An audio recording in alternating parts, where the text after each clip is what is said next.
Hi, welcome to Telugu journeys channel. ఇప్పుడు ఒక breaking న్యూస్కి సంబంధించిన వీడియోని నేను చేస్తున్నాను. ఈ వీడియో చూస్తున్న వాళ్ళు, మొట్టమొదటిగా చూస్తున్న వాళ్ళు ఎవరైనా ఉంటే మన ఛానల్ని సబ్స్క్రైబ్ చేసుకోండి. కిందనే సబ్స్క్రైబ్ బటన్ ఉంటుంది, సబ్స్క్రైబ్ కొట్టేసి బెల్ ఐకాన్ని ప్రెస్ చేయండి. దయచేసి ఈ వీడియో నచ్చితే మీ ఫ్రెండ్స్కి, మిగతా వాళ్ళందరికీ షేర్ చేయండి. అలాగే లైక్ చేయడం మాత్రం ఎట్టి పరిస్థితుల్లో కూడా మర్చిపోవద్దు. ఇజ్రాయిల్ అండ్ ఇరాన్ మధ్య ఇప్పుడు దారుణమైనటువంటి దాడులు స్టార్ట్ అయిపోయినాయి. ఆల్రెడీ ఇజ్రాయిల్ ఇరాన్ మీద దాడులు అనేది స్టార్ట్ చేసింది.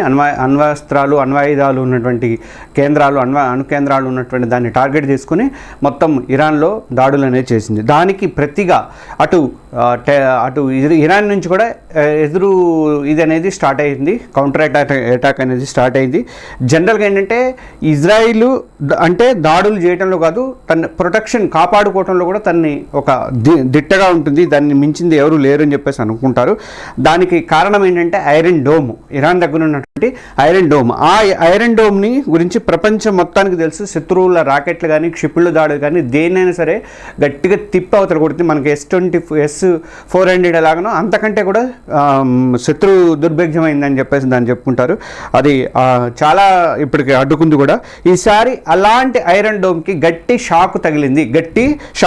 ఇరాన్ బాలిస్టిక్ క్షిపణులు ఐరన్ డోమ్ను కూడా చీల్చుకొని వెళ్ళి పడి టెల్ అవీవ్లో పడి చాలా చోట్ల నష్టం అనేది చేసింది. ప్రాణ నష్టం అయితే ఎంతో తెలియదే కానీ ఇప్పుడైతే ఇజ్రాయిల్ యొక్క ఐరన్ డోమ్ మాత్రము ధ్వంసం అయిపోయిందని చెప్పేసి అంటున్నారు.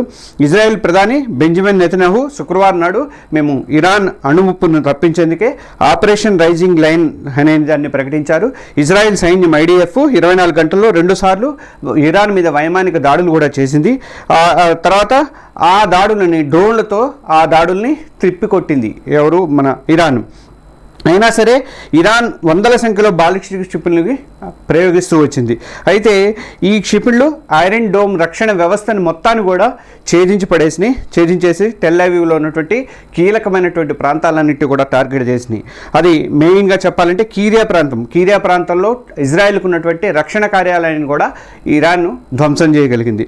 ది టైమ్స్ అనే ఒక వెబ్సైట్ ప్రకారము 19 సెకన్ల వీడియో ద్వారా ఇదైతే ధృవీకరణ అయితే అయింది. ఇజ్రాయెల్ ఇంకా అఫీషియల్గా అయితే ధృవీకరణ చేయలేదు, కానీ ఐరన్ డోమ్ పాడైనట్టు మాత్రం ఇప్పుడు స్పష్టంగా మనకు తెలుస్తుంది. ఈ దాడిలో జరిగిన నష్టం ఇంకా ఎంత జరిగింది అనేది స్పష్టంగా తెలియదు. కానీ ఐరన్ డోమ్ లాంటి అత్యాధునిక రక్షణ వ్యవస్థని కూడా విఫలం అవడం అనేది ఇప్పుడు ప్రపంచవ్యాప్తంగా చర్చ నడుస్తుంది. దాని మీద పెద్ద చర్చ అయితే నడుస్తుంది.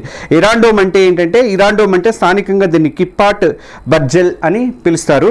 ఇజ్రాయెల్ యొక్క పకడ్బందీ ఎయిర్ డిఫెన్స్ సిస్టమ్ ఇది. మన దగ్గర S-400 ఎలాగో అక్కడ అలాంటిదన్నమాట. ఇది స్వల్ప శ్రేణి రాకెట్లు కానీ, డ్రోన్లు కానీ, క్షిపణులు కానీ దేనైనా సరే సమర్థవంతంగా అడ్డుకోవడానికి దీన్ని రూపొందించారు. ఇందులో 3 ముఖ్యమైనటువంటి భాగాలు ఉన్నాయి. రాడార్ ఉంటుంది. శత్రు క్షిపణులను ముందుగానే పసిగట్టి వాటిని దూరాన్ని ఎంత దూరంలో ఉందని చెప్పేసి కరెక్ట్గా అంచనా వేయడానికి ఐరన్ డోమ్లో ఈ రాడార్లు ఉంటాయి. తర్వాత కంట్రోల్ సెంటర్ ఉంటుంది. రాకెట్ జనావాసాలను తాకేది, అది ఎక్కడెక్కడ తాకే అవకాశం ఉందంటే దాన్ని ధ్వంసం చేయమని చెప్పేసి ఆ కమాండ్ కంట్రోల్ సెంటర్ అనేది ఆదేశాలు ఇస్తుంది. ఇక మిసైల్ బ్యాటరీ, టమిర్ క్షిపణులు ప్రయోగించే శత్రు రాకెట్ను ఆకాశంలోనే పేల్చేస్తుంది. ఇది మిసైల్ బ్యాటరీ అనేది టమిర్ క్షిపణుల్ని పంపిస్తుంది అనమాట. పంపించి ఆ శత్రు రాకెట్లు ఎక్కడ వస్తున్నాయో, డ్రోన్లు కానీ, రాకెట్లు కానీ, క్షిపణులు కానీ ఏ వచ్చినా సరే వాటిని ధ్వంసం చేయడానికి ఇది ఉపయోగపడుతుంది. మిసైల్ బ్యాటరీ అనేది ఒక్కో రాకెట్ను అడ్డుకోవడానికి 2 టమిర్ క్షిపణులు దాదాపు $50,000 ఖర్చు, ఒక్కొక్క టమిర్ క్షిపణి యొక్క ఖర్చు. దాన్ని ఉపయోగిస్తారనమాట. అయితే ఈ వ్యవస్థను Rafael advanced defence system, Elta, ఎంప్రెస్డ్ సిస్టమ్స్ అనే సంస్థలు కలిసి అభివృద్ధి చేసినాయి. ఈ Israel air defence system Iron Dome ఒక్కటే కాదు, ఇజ్రాయెల్ ఎయిర్ డిఫెన్స్లో 3 దశలు ఉన్నాయి. ఇంకా యూరో 2, యూరో 3 దీర్ఘశ్రేణి బాలిస్టిక్ క్షిపణులను ఆకాశంలోనే ధ్వంసం చేసే అవకాశం ఉంది. తర్వాత డేవిడ్ స్లింగ్ అని, ఇది 100 నుంచి 200 కిలోమీటర్ల స్వల్ప శ్రేణి క్షిపణులు, తర్వాత డ్రోన్ కానీ, యుద్ధ విమానాలను కూడా పకడ్బందీగా అడ్డుకుంటుంది. ఇక ఐరన్ డోమ్ అనేది 4 కిలోమీటర్ల దగ్గర నుంచి 70 కిలోమీటర్ల వరకు కూడా ఆ శ్రేణిలో ఉన్నటువంటి రాకెట్లు కానీ, డ్రోన్లు కానీ మొత్తాన్ని కూడా ధ్వంసం చేసి పడేస్తుంది. ఈ 3 దశలు కలిపి ఇజ్రాయెల్కి బలమైనటువంటి ఒక రక్షణ వ్యవస్థ అనేది ఉంది. హమాస్ కానీ, హిజ్బుల్లా కానీ అలాంటి సంస్థలు మనకి కొన్ని వేల సంఖ్యలో ఆ మధ్య ఇచ్చే రాకెట్లు కానీ, డ్రోన్లు కానీ ప్రయోగించినాయి. దానికి ఐరన్ డోమ్లో 90% కంటే ఎక్కువ సక్సెస్ రేటుతో దాన్ని అడ్డుకోగలిగింది. ఒక 10% అయితే దెబ్బతింది.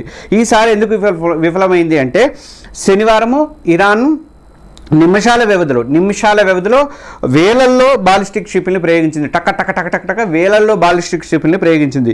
ఈ భీకర దాడిలో ఐరన్ డోము అనేది సమర్థవంతంగా అడ్డుకోలేకపోయింది, దాన్ని కనిపెట్టలేకపోయింది. ఇంత భారీ సంఖ్యలో ఒకేసారి క్షిపణులు వస్తే వేల సంఖ్యలో వచ్చేసరికి ఐరన్ డోమ్ని కనిపెట్టడం, దాన్ని టార్గెట్ చేయడం ఇదంతా ఉంటుంది కదా, ఇవన్నీ చేయలేకపోయింది అని చెప్పేసి అంటున్నారు. అంటే రాడార్ సిస్టంలో ఒక రకం చెప్పాలంటే ఓవర్లోడ్ అయిందని చెప్పేసి అంటున్నారు. తర్వాత గతంలో 2023 అక్టోబర్ 7th నాడు హమాస్ దాడుల సమయంలో కూడా ఐరన్ డోమ్ అనేది మనం ఇందాక చెప్పుకున్నట్టు 10% వరకు అయితే విఫలమైతే అయింది. ఇప్పుడు ఐరన్ దాడితో, ఇరాన్ దాడితో మరోసారి దాని సామర్థ్యం మీద ప్రశ్నలు అనేవి లేవనెత్తిని. చరిత్రలో ఐరన్ డోమ్ గురించి చెప్పుకోవాలంటే 2006లో హిజ్బుల్లా ఇజ్రాయెల్ ఘర్షణలో వేల రాకెట్లు టెల్ అవీవ్ మీద వచ్చి పడ్డాయి. భారీ ప్రాణ నష్టం అనేది జరిగింది. దీంతో ఇజ్రాయెల్ ఐరన్ డోమ్ని అభివృద్ధి చేసుకోవాలని చెప్పేసి ఒక ప్లాన్ చేసుకొని అప్పటి నుంచి అమెరికా ఆర్థిక సాంకేతిక సహాయంతో 2008లో టమిర్ క్షిపణుల పరీక్షలు కూడా మొదలైనవి. ఆ తర్వాత 2011 నాటికి ఐరన్ డోమ్ని పూర్తి స్థాయిలో అందుబాటులోకి తీసుకొచ్చారు. ఈ వ్యవస్థ 14 ఏళ్లలో అనేక దాడుల్ని విజయవంతంగా అటు సిరియా నుంచి కానీ, ఇటు హమాస్ వైపు నుంచి కానీ, అటు ఇరాన్ వైపు నుంచి కానీ చిన్న చిన్న దాడులు జరిగినాయి అప్పట్లో. అవన్నిటిని కూడా వాటిని ఇచ్చేసింది. కానీ ఇప్పుడు మన హమాస్ దాడుల తర్వాత, ఇప్పుడు ఇరాన్ దాడి తర్వాత దాని వ్యవస్థ అంతా కూడా కుప్పగూలిందని చెప్పేసి అనుకుంటా. ఈ నష్టం ఎంత ఉండొచ్చు అంటే, ఇరాన్ క్షిపణులు టెల్ అవీవ్లో ఉన్నటువంటి కీరియా ప్రాంతంలో రక్షణ కార్యాలయాన్ని, ఇజ్రాయెల్ రక్షణ కార్యాలయాన్ని పూర్తిగా ఢీకొట్టిందట. పూర్తి నష్టం వివరాలు అయితే ఇంకా స్పష్టంగా బయటపడలేదు. ఈ ఘటనలో ఇజ్రాయెల్ రక్షణ వ్యవస్థ మీద ప్రజలకు ఉన్నటువంటి నమ్మకం మొత్తం కూడా పోయింది. సాధారణంగా ఐరన్ డోమ్ ఉన్నందున ఏం చేస్తారంటే, బయట నుంచి దాడులు జరుగుతున్నా కూడా ఇజ్రాయెల్ ప్రజలు తమ పనులు తాము చేసుకుంటారు. మనం భయపడి మనం లోపల కూర్చుంటాం, కానీ వాళ్ళైతే తమ పనులు తాము చేసుకుంటారు. ఎందుకు, మా ఐరన్ డోమ్ ముందుగా అన్న ధీమా ఉంటుందట వాళ్ళకి.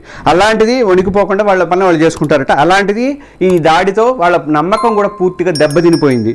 ఇక నిపుణులు ఏం చెప్తున్నారంటే, ఇరాన్ నిపుణుల అభిప్రాయం ప్రకారము ఐరన్ డోము స్వల్ప శ్రేణి ర్యాకెట్ల మీద భారీగా పనిచేసినప్పటికీ భారీ సంఖ్యలో బాలిస్టిక్ క్షిపణులు ఒకేసారి రావడం వల్ల, వేల సంఖ్యలో రావడం వల్ల దాన్ని అడ్డుకోలేకపోయింది అని చెప్పేసి అని అంటున్నారు.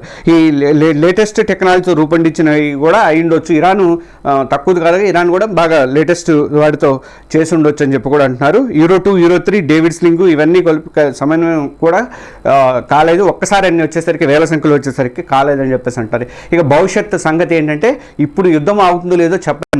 మరి ఇరాన్కి రష్యా కానీ, దక్షిణ కొరియా, ఉత్తర కొరియా కానీ వీళ్ళందరూ సపోర్ట్ చేస్తాయి ఏంటనేది తెలీదు. ఇది 3వ ప్రపంచ యుద్ధానికి దారితీస్తుందని కూడా చెప్పలేము మనము. ఈ ఘటన తర్వాత మాత్రం ఇజ్రాయెల్ యొక్క రక్షణ వ్యవస్థ మొత్తం కూడా పూర్తిగా దెబ్బతిందని అనుకోవాలి.